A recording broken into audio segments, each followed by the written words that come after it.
নমস্কার বন্ধুরা, আমি রবিন। তোমরা দেখছো তোমাদের পছন্দের YouTube channel Robin art work. আজ আমি এখানে একটা 16 ইঞ্চির হাফ বাস পোর্ট্রেট আছে, সেই পোর্ট্রেটটা আমি মোল্ড করে দেখাবো। কিভাবে মোল্ড করছি পুরো প্রসেসটাই দেখাবো।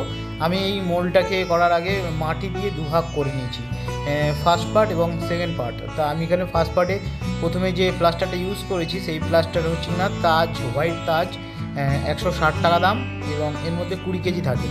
আমি প্রথমে ব্রাশ দিয়ে মেরে নিচ্ছি। ব্রাশ দিয়ে মেরে নেওয়ার পর তারপরে ভালো করে একটু মোটা করে সেকেন্ড কোটিং দিয়েছি। এবার এরপরে আমি স্টেপ বাই স্টেপ পার্ট দিয়ে পুরোটা এখানে জ্যাকেট মোল্ড করছি।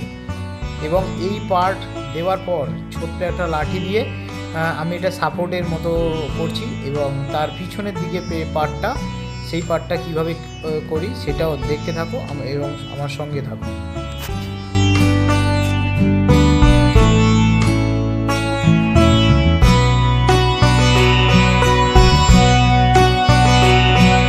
প্রথম পার্টটা হয়ে গেছে এবং হয়ে যাওয়ার পর একটু টেনে যাওয়ার পর আমি যে কী করলাম, এই যে পার্টিশান দেওয়া ছিল মাটির পার্টিশান, সেই পার্টিশানটাকে পুরো খুলে দিলাম। খুলে দেওয়ার পর আমি একটা টুলস দিয়ে যেখানে যেখানে মাটিগুলো আটকে ছিল পুরো পার্টিশান করে এগুলো ভালো করে পরিষ্কার করে দিলাম। এবং পরিষ্কার করে দেওয়ার পর এখন আমি কী করছি, এখন আমি এটার মধ্যে ওয়াক্সফল মেরে দিচ্ছি। ওয়াক্সফল মেরে দেওয়ার পর কী হয়, দুটো আর আটকাবে না, এটা শুকিয়ে গেলে ছাড় দিলে হালকা করে খুলে যাবে।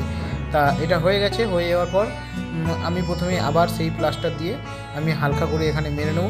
ব্রাশ দিয়ে মেরে নেওয়ার পর একটুখানি মোটা স্ট্রোক দেবো হালকা হালকা কিছু কিছু জায়গায়। দেওয়ার পর আমি এখানে কি করেছি, যেহেতু আমার কাছে পার্ট কম ছিল সেই জন্য আমি পার্টটাকে আর ভিজিয়ে দিইনি, একবারে এখানে ডাইসের সঙ্গে লাগিয়ে নিয়েছি। লাগিয়ে নেওয়ার পর আমি এটাকে এবার প্লাস্টারটাকে গুলে গুলে পুরো জিনিসটাকে ভরে দিয়েছি।